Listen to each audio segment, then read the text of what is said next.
ಪ್ರತಿಯೊಂದಿನ ಅವರು ಆಪೋಸಿಷನ್ ಕಡೆಯವರು ಕ್ಯಾನ್ವಾಸ್ ಮಾಡಿದ್ರು ಹೊರತು ಗೊತ್ತಿಲ್ಲ, ಆದರೆ ಪ್ರತಿ ದಿನ ನನ್ನ ಬಗ್ಗೆ ಇಲ್ಲ ನನ್ನ ತಾಯಿ ಬಗ್ಗೆ ಇಲ್ಲ ನಮ್ಮ ಅಣ್ಣಂದಿರ ಬಗ್ಗೆ ಮಾತಾಡೋರೆ. ಅದು ಅವ್ರಿಗೆ ಬಿಟ್ಟಿದ್ ಬಿಡಿ. ನಾವು ಯಾವುದಕ್ಕೂ ಉತ್ತರ ಕೊಡಲ್ಲ ಅಂತ ತೀರ್ಮಾನ ಮಾಡಿಕೊಂಡಿರೋರು ಇವತ್ತು ನಾನು ಒಂದು ಮಾತು ಬಗ್ಗೆ ಒಂದು ಉತ್ತರ ಕೊಡಬೇಕು ನಿಮ್ಮೆಲ್ರಿಗೂ ಅಂತ ನನಗೆ ಅನಿಸ್ತಾ ಇದೆ.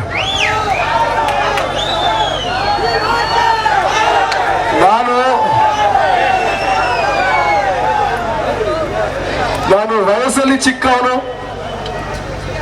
ಸನ್ಮಾನ್ಯ ಮುಖ್ಯಮಂತ್ರಿಗಳು ಹೇಳ್ದಂಗೆ ರಾಜಕೀಯದಲ್ಲಿ ನಾನು ಅಂಬೆಗಾಲಿಟ್ನೋ ಎಡಗಾಲಿಟ್ನೋ ನನಗೆ ಗೊತ್ತಿಲ್ಲ, ನಾನು ರಾಜಕಾರಣಿ ಅಲ್ಲ ಅಂತಾನೆ ಹೇಳ್ಕೊಂಡ್ ಬಂದಿದ್ದೀನಿ. ಆದ್ರೆ ನಮ್ಮ ತಾಯಿ ಬಗ್ಗೆ ಯಾರಾದ್ರು ಮಾತಾಡಿದ್ರೆ, ಇಲ್ಲ ಅಂದ್ರೆ ನಮ್ಮ ತಂದೆ ಬಗ್ಗೆ ಯಾರಾದ್ರೂ ಮಾತಾಡಿದ್ರೆ ನಾವು ಸುಮ್ಮನಿರೋದು ಸಾಧ್ಯನಾ?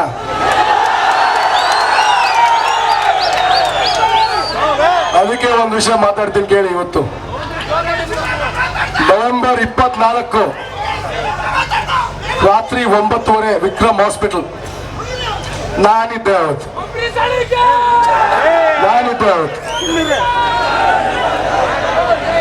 ಅಂಬರೀಷ್ ಅವ್ರನ್ನ ಕೊನೆ ಬಾರಿ ಮಂಡ್ಯಗೆ ಕರ್ಕೊಂಡು ಹೋಗಿಲ್ಲ ಅಂದ್ರೆ ತಪ್ಪಾಗತ್ತೆ ಮುಖ್ಯಮಂತ್ರಿಗಳು ಅಂತ ನಾನು ಹೇಳಿದ್ದೀನಿ. ಇದು ನಮ್ಮ ತಂದೆ ಮೇಲೆ ಆನೆಗೂ ಸತ್ಯ. ಇನ್ನು ಮುಂದೆ ಹೇಳಿ ಕೇಳಿ.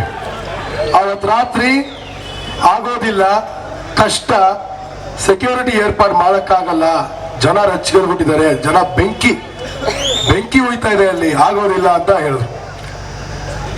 ಆ ಸಮಯದಲ್ಲಿ ನಮ್ಮ ತಾಯಿಗಂತೂ ಶಕ್ತಿ ಇಲ್ಲ, ಯಾವ ತಾಯಿಗೂ ಇರಲ್ಲ, ಅರ್ಥ ಮಾಡ್ಕೊಳ್ಳಿದ್ರು. ಬೆಳಗಿನ ಜಾವ 8 ಗಂಟೆ ಕಂಠೀರವ ಸ್ಟುಡಿಯೋ ಬೆಂಗಳೂರು. ಇದೇ ಮುಖ್ಯಮಂತ್ರಿಗಳು ಬರ್ತಾರೆ, ಬೆಂತಟ್ಟಿ ಕಿವಿಯಲ್ಲಿ ಹೇಳ್ತಾರೆ, ಬೇಜಾರು ಮಾಡ್ಕೊಂಡ್ಬಿಡ ಕಣಪ್ಪ, ನೀನ್ ಕೇಳಿದ್ದು ಯಾಕೋ ಆಗದೆ ಇರೋದು ಸಾಧ್ಯ ಅನ್ಸುತ್ತೆ. ಅದೇ ಸಮಯದಲ್ಲಿ ತಂದೆಯವ್ರ ದರ್ಶನ ಪಟ್ಕೊಂಡು ಒಬ್ರು ಹೋಗ್ತಾ ಇರೋರು ಇದೇ ಮಂಡ್ಯ ಜಿಲ್ಲೆಯವರೊಬ್ರು ಹೆಸರು ಕರೆದಿ ಕೂಗ್ತಾರೆ, ಕರ್ಕೊಂಡ್ ಬಂದಿಲ್ಲ ಅಂದ್ರೆ ನಿನ್ನ ಸುಮ್ಮನೆ ಬಿಡಲ್ಲ ಅಂತ. ಅದಕ್ಕೆ ನಾನು ಹೇಳಕ್ ಇಷ್ಟಪಡ್ತೀನಿ, ಅಂಬರೀಷ್ ಅವರಿಗೆ ಗೌರವ ಸಲ್ಲಿಸಿದ್ದು ಮುಖ್ಯಮಂತ್ರಿ ಇಲ್ಲ ಅಂದ್ರೆ ಸರ್ಕಾರ ಅಲ್ಲ, ಕರ್ನಾಟಕ ರಾಜ್ಯ ಜನತೆ, ಮುಖ್ಯವಾಗಿ ಮಂಡ್ಯ ಜಿಲ್ಲೆ ಜನತೆ. ಅಂಬರೀಷ್ ಅವರಿಗೆ ಗೌರವ ಕೊಟ್ಟು, ಅಂಬರೀಷ್ ಅವರಿಗೆ ಸ್ಥಾನಮಾನ MP MLA ಇಂದ ಸಿಕ್ಕಿಲ್ಲ. ಅವರು ಇದೆಲ್ಲ ಆಗಕ್ ಮುಂಚೆ ಏನಾಗಿದ್ರು, ಮಂಡ್ಯದ ಗಂಡು ಆಗಿ ಬಂದಿರ್ಬಷ್ಟು. ಅದಕ್ಕಾಗಿ ತಾವೆಲ್ಲರೂ ಗೌರವ ಕೊಟ್ರಿ, ಜನ ಗೌರವ ಕೊಟ್ರು. ಜನ ಸುಮ್ಮನಿರ್ತಿದ್ರ ನೀವು ಕರ್ಕೊಂಬರ್ತಿರ್ಲಿಲ್ಲ ಅಂದ್ರೆ. ಹಾಗಾಗಿ ಅದನ್ನ ರಾಜಕೀಯವಾಗಿ ಬಳಸ್ಕೋಬೇಡಿ ಅಂತ ನಾನು ಇವತ್ತು ಕೇಳ್ತೀನಿ. ನಿಮ್ಮ ಹತ್ರ ಹಲವಾರು ವಿಷಯಗಳು ಇರ್ತಾರೆ ಚರ್ಚೆ ಮಾಡಕ್ಕೆ. ಇರುತ್ತಾ ಇಲ್ವಾ? ಅವ್ರ ಹತ್ರ 7ಕ್ಕೆ 7 ಜನ ಇದ್ದಾರೆ, 3 ಜನ ಮಂತ್ರಿಗಳಿದ್ದಾರೆ. ಅವ್ರ ಸಾಧನೆಗಳ ಬಗ್ಗೆ ನಾವು ದಯವಿಟ್ಟು ಮಾತಾಡಿ. ನಮ್ಮ ತಂದೆ ಬಗ್ಗೆ ಇನ್ನೊಂದು ಮಾತು ಈ ಚುನಾವಣೆ ಸಂದರ್ಭದಲ್ಲಿ ಮಾತಾಡಕ್ ಹೋಗ್ಬೇಡಿ ಅಂತ ನಾನು ನಿಮ್ಮ ಕೈ ಜೋಡಿಸಿ ಕೈ ಮುಗಿದು ಕೇಳ್ಕೊತೀನಿ. ತೊಂದರೆ ಇಲ್ಲ, ಮಾತಾಡಕ್ ಹೋಗ್ಬೇಡಿ. ನಾನು ಅವ್ರ ಬಗ್ಗೆ ಮಾತಾಡ್ದೆ ಅಂತ ಕೆಲವರು ಬೇಜಾರು ಆಗಿರ್ಬೋದೇನೋ. ಏನ್ ಚಿಕ್ಕ ಹುಡುಗ, ಆ ಸ್ಥಾನದಲ್ಲಿ ವ್ಯಕ್ತಿ ಬಗ್ಗೆ ಇವ್ನು ಹೆಂಗ್ ಮಾತಾಡ್ತೇನೆ ಅಂತ. ಅವ್ರು ಮಾತಾಡಿದ್ದೇನು, ಸಾವಿನ ನೋವು ನನಗೆ ಆ ಅಮ್ಮನ ಮಕ್ಕದಲ್ಲಿ ಕಾಣಿಸ್ತಿಲ್ಲ ಅಂತಾನೆ. ಸರಿನಾ? ಸಾವಿನ ನೋವು ಆ ತಾಯಿ ಮಕ್ಕದಲ್ಲಿ ಕಾಣಿಸ್ತಿಲ್ಲ ಅಂತಾರೆ, ಸರಿನಾ? ಅದಕ್ಕೆ ನಾನು ಪ್ರಶ್ನೆ ಕೇಳದ್ನಪ್ಪ, ನಮಗ್ ನೋವು ಹೆಂಗ್ ತೋರ್ಸಕ್ ಗೊತ್ತಿಲ್ಲ ಅಂತ ನಾನು ಆ ಮಾತು ಹೇಳ್ದೆ. ತಪ್ಪ ನಂದು? ತಪ್ಪಾಗಿದ್ರೆ ನೀವ್ ಕ್ಷಮಿಸಿ, ನಿಮ್ಮ ಹತ್ರ ಕ್ಷಮೆ ಕೇಳ್ತೀನಿ, ನನಗೆ ಬೇಜಾರಿಲ್ಲ.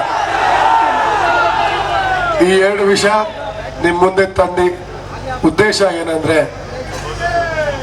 ಮೊದಲನೇ ದಿನದಿಂದ ನಾವು ಏನೇ ನಿರ್ಧಾರ ತಗೊಂಡ್ರೇನು ನಿಮ್ಮನ್ನ ವಿಚಾರಿಸಿ ಉದ್ದೇಶಿಸಿ ನಿಮ್ ತೀರ್ಪು ನಾವು ಕೇಳಿ ನಿಮ್ ತೀರ್ಮಾನಕ್ಕೆ ನಾವು ತಲೆಬಾಗಿದೀವಿ. ಅದಕ್ಕೆ ಇವತ್ತು ನನ್ನ ಮಾತುಗಳಿಗೂ ನೀವೇ ತೀರ್ಮಾನ ಮಾಡಿ ಅಂತ ನಿಮ್ ಮುಂದೆ ತಂದಿದ್ದೀನಿ.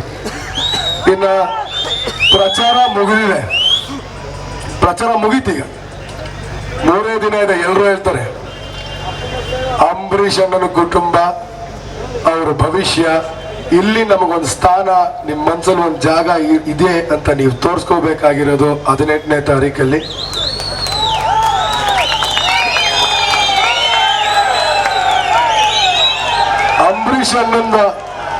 ಅಂಬರೀಷ್ ಅಣ್ಣನ ಮೇಲೆ ಇದ್ದಿದ್ದು ಅಭಿಮಾನ ಎಲ್ಲೂ ಹೋಗಿಲ್ಲ. ಅವ್ರು ಹೋಗಿರ್ಬೋದು, ಅಭಿಮಾನ ಎಲ್ಲೂ ಹೋಗಿಲ್ಲ ಅಂತ ನೀವು ತೋರಿಸ್ಬೇಕಾಗಿದೆ 18ನೇ ತಾರೀಕಿಗೆ.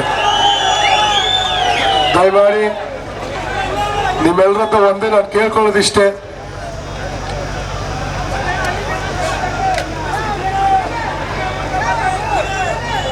ನಾನು ಕೇಳೋದಿಷ್ಟೇ,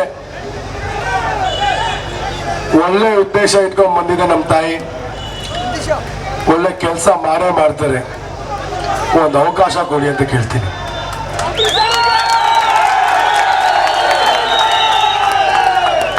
ಈಗ ಇನ್ನೇನ್ ನಮ್ ಕೈಲಿಲ್ಲ, ಎಲ್ಲ ನಿಮ್ ಕೈಲೇ ಇರೋದು. ನಮ್ಮ ಕುಟುಂಬನ ಇಲ್ಲಿ ಉಳಿಸಿ ಅಂತಾನು ಕೇಳ್ಕೊಳ್ತಾ ನನ್ನ ಮಾತನ್ನ ಮುಗಿಸಕ್ ಮುಂಚೆ ಕ್ರಮ ಸಂಖ್ಯೆ 20 ಒಂದು ದಮ್ಮ ಅಂತೀನಿ ಬಿಟ್ಬಿಡೋಣ. ಕ್ರಮ ಸಂಖ್ಯೆ 20 ಆದ್ರೂ ನನಗೆ ಇನ್ನೇನು ಅಲಂಗ ಆಯ್ತಿತ್ತು ನಗ್ಸ್ಬಿಡ್ತಿಲ್ಲ ಕಣ್ರ, ಹಿಂಗೆಲ್ಲ ಮಾಡ್ಬಿಡ್ಲು. ಅಲ್ಬೇಡಿ ಅನ್ನಕ್ಕಿಂತ ನೀವು ಅಲಕ್ ಬಿಡಲ್ಲ ಅಂತ ನಂಗೆ ಚೆನ್ನಾಗಿ ಗೊತ್ತು. ನಮ್ ಧೈರ್ಯ ತುಂಬ್ತಾ ಇದ್ರ ಪ್ರತಿ ಒಂದಿನ, ನಾವು ಅಲ್ಲೋದಿಲ್ಲ. ಕ್ರಮ ಸಂಖ್ಯೆ 20 ಸುಮಲತಾ ಅಂಬರೀಷ್ ಅಂತ ಪೂರ್ತಿ ಹೆಸರು ಇರುತ್ತೆ. ಅಮ್ಮನ ಫೋಟೋ ಕೂಡ ಇದೆ, ಇಲ್ಲಿ ಮಗ ನೋಡ್ಕೊಂಬಿಡಿ. ಫೋಟೋ ದಯವಿಟ್ಟು ಹುಷಾರಾಗಿ ನೋಡಿ. ಕಹಳೆ ಗುರ್ತು ನಿಮ್ಮ ಮತ ಮುಖಾಂತರ ನಮ್ಮ ತಾಯಿಗೆ ಆಶೀರ್ವಾದ ಮಾಡಿ ಅಂತ ಕೇಳ್ಕೊಳ್ತಾ ನನ್ನ ಮಾತನ್ನ ಮುಗಿಸ್ತೀನಿ. ನನ್ನ ಹೆಸರು ಏನಪ್ಪ? ನಾನು ಇಲ್ಲಿಯವನೇ, ನನಗೂ ಇವರಲ್ಲಿ ಹಕ್ಕಿದೆ. ನನ್ನ ಹೆಸರು ಅಭಿಷೇಕ್ ಅಂಬರೀಷ್ ಅಲ್ಲ, ಅದು ನೀವು ಕೊಟ್ಟಿರೋ ಹೆಸರು. ನಮ್ಮಪ್ಪ ಇಟ್ಟಿರೋ ಹೆಸರು ಅಭಿಷೇಕ್ ಗೌಡ. ಈ ಅಭಿಷೇಕ್ ಗೌಡ ಮಾತು ಮುಗಿಸ್ತಾ ನಿಮ್ಮ ನಮಸ್ಕರಿಸುತ್ತಾ ಹೋಗಿ ಕೂತ್ಕೋತೀನಿ. ಬರ್ತಾರೆ, ಅವ್ರ ಮಾತನ್ನ ಕೇಳಿ.